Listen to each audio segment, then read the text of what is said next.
Toronto, Ontario, 1933. Snow stacked atop the desolate city streets, 2 feet high and growing. The nights were long and brutal, and every morning brought with it a brand new sheet of snow. Snow to be shoveled by children paid in pennies the following day. Warmth was a fickle thing in this winter wasteland, one that stray cats and homeless men fought tirelessly to secure. For these groups, finding a place to lay their weary heads was half the battle.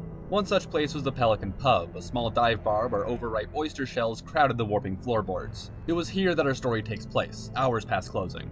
Jacque Beaumont, a young bartender who had moved from Quebec the previous year, made his way across the pub.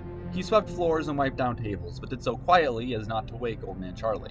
Charlie was a regular at the bar, so regular he could stay and drink as late as he wanted most nights, a privilege he abused frequently. After all, as a homeless man, he had nowhere else to go and no reason to leave. He was small in stature, hardly pushing 100 pounds, and his thin face was battered in deep scars from decade-old fights over spare change and leftover food. And he was missing an ear after a younger man bit it clean off over a stolen coat. Jacque asked about it once. "I don't miss it," the old man replied. "All it's good for is frostbite."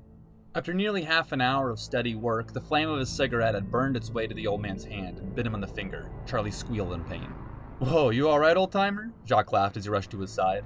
"Yeah, it's nothing. Don't worry about it." Charlie's voice was calm and steady. He looked down at the collection of bottles and glasses that covered his table, then back to Jacque. "What do I owe you?" "I'll just put it on your tab, alright?" Charlie laughed. "Well, in that case," he grabbed a glass at random and raised it into the air. "One more for the road." "Why, of course," Jacque said as he filled the opaque glass. Charlie pulled the drink back and nursed it, slowly. Such deliberance was out of character. "I have a car, you know." "I don't think you should be driving tonight, Charlie." "No, I know, I'm just saying." "I have a car, you know." Jacque didn't respond at first, not sure why he brought it up. The old man continued, stammering through his words. "A real nice one, too. Duesenberg. Duesenberg? Charlie snapped his fingers and cried out in celebration. "Yes, that's it! Duesenberg, or, well, whatever you just said. Model J." Jacque scoffed. The Model J was one of the most expensive luxury cars on the market, and Charlie was... well, he was Charlie. "I'm sorry, but how exactly did that happen?" "Oh, well, it's not really mine. Nephew gave it to me a couple years back, told me to keep it safe, said he'd need it back someday." "Where'd you keep it?" "Oh, way out on the outskirts of town. You know that closed down factory on 5th? "Yeah? It's out there somewhere, tucked in the back alley. I'm sure no one's poked around there since, and it's a good thing too, because I left the keys inside." "In the ignition?" No, nothing like that." Jacque waited for the old man to continue, then realized he wouldn't. "So where did you leave them?" "Oh, yes! I left them in the exhaust pipe, but I probably shouldn't tell you that." "No, you probably shouldn't." The two men laughed for a moment. Charlie sighed and finished his drink. "You know, it's been a while since I checked up on her. You only got me thinking of it now just because my nephew called in earlier this morning. Told me he was coming up to get it. Should be here in a day or two." With a big stretch and a loud yawn, old man Charlie waved goodbye and wandered out through the frostbitten streets. He was found dead the next morning. His frozen body stuck to the walls of a gutter and caked in debris. Any other day, Jacque would have mourned the old man's death, but now he could only think of the supposed Duesenberg. Surely it wasn't true. It was impossible, Jacque thought, but he had to know for sure. He made his way for the factory on 5th. The great, featureless building dwarfed its quaint surroundings. Its towering smokestack stood at unholy angles and promised to crumble at any moment. The chains that bound the front door's handles were so rusted that a hesitant shake would have broken them free. Jacque scoured the nearby alleys. He searched behind sheds and burnt-out buildings with no luck. Hours had passed, and Jacque's patience wore thin when all of a sudden he spotted it. A burlap sheet draped over the body of a long-forgotten automobile.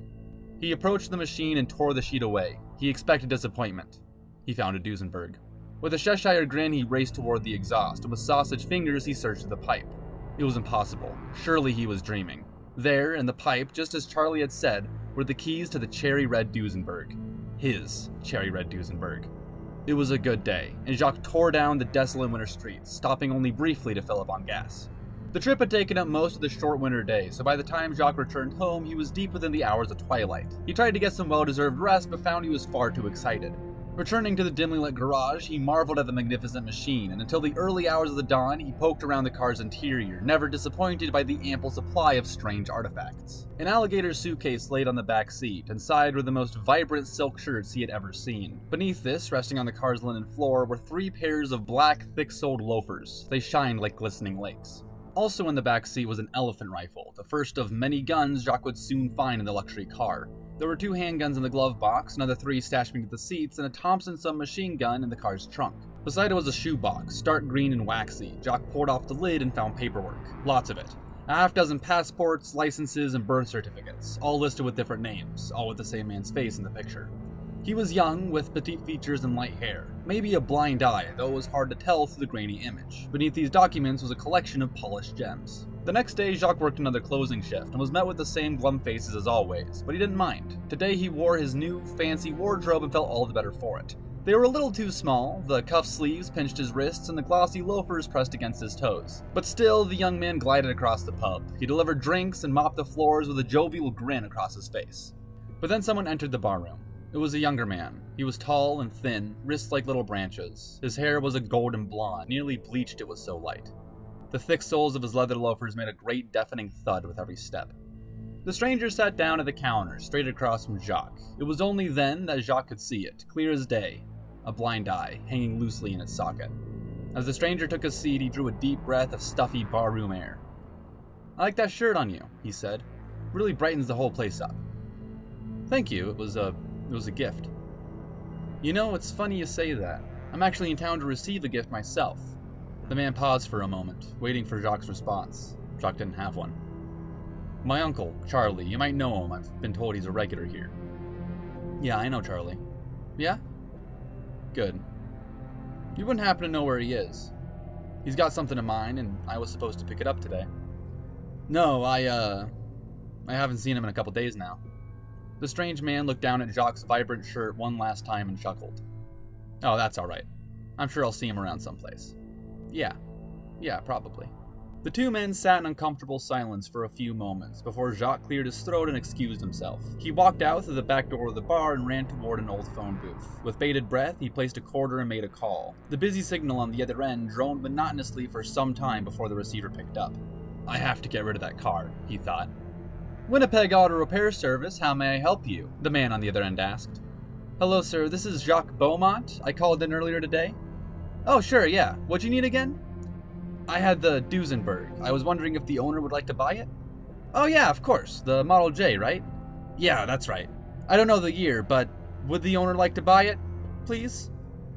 Yeah, I'll have to track him down, but I'll see what he says and call you right back." "Yes, please. Thank you." Jacque looked to the number plate above the phone and read it aloud. When he had finished and finally hung up the receiver, he sighed deeply with relief, then turned around. Just outside the booth, patiently waiting in the cold alley behind the pub, stood the strange man. With a wide, pearly grin, he laughed and pulled a corncob pipe out from his pocket. He loaded the cylindrical bowl with a glob of tobacco and lit it with a white-tipped match. Thick, black smoke poured from the pipe, then from the man's nose, and finally it seeped out from between his lips. With another deafening thud, he took a step toward the phone booth. "Duesenberg, is that what you said? That's one nice car you got there." Jacque tried to answer, but was shaking too horribly to speak. "How much you want for it?" the stranger asked as smoke spilled from his lips. Again, Jacque tried to respond, but could hardly even manage to swallow the lump growing in his throat. The stranger took a few more steps toward the booth, each one louder than the last, until he stood mere inches away. Suddenly the phone rang. Jacque nearly jumped out from his skin, but the stranger remained unfazed. Jacque didn't dare turn to the phone, didn't dare turn his back to the man. The stranger sighed and glanced down at the bright, vibrant shirt. He gently touched the soft fabric. "What a shame. It was such a nice shirt." Jacque was found dead the next morning, his frozen body stuck to the walls of the phone booth, caked in blood.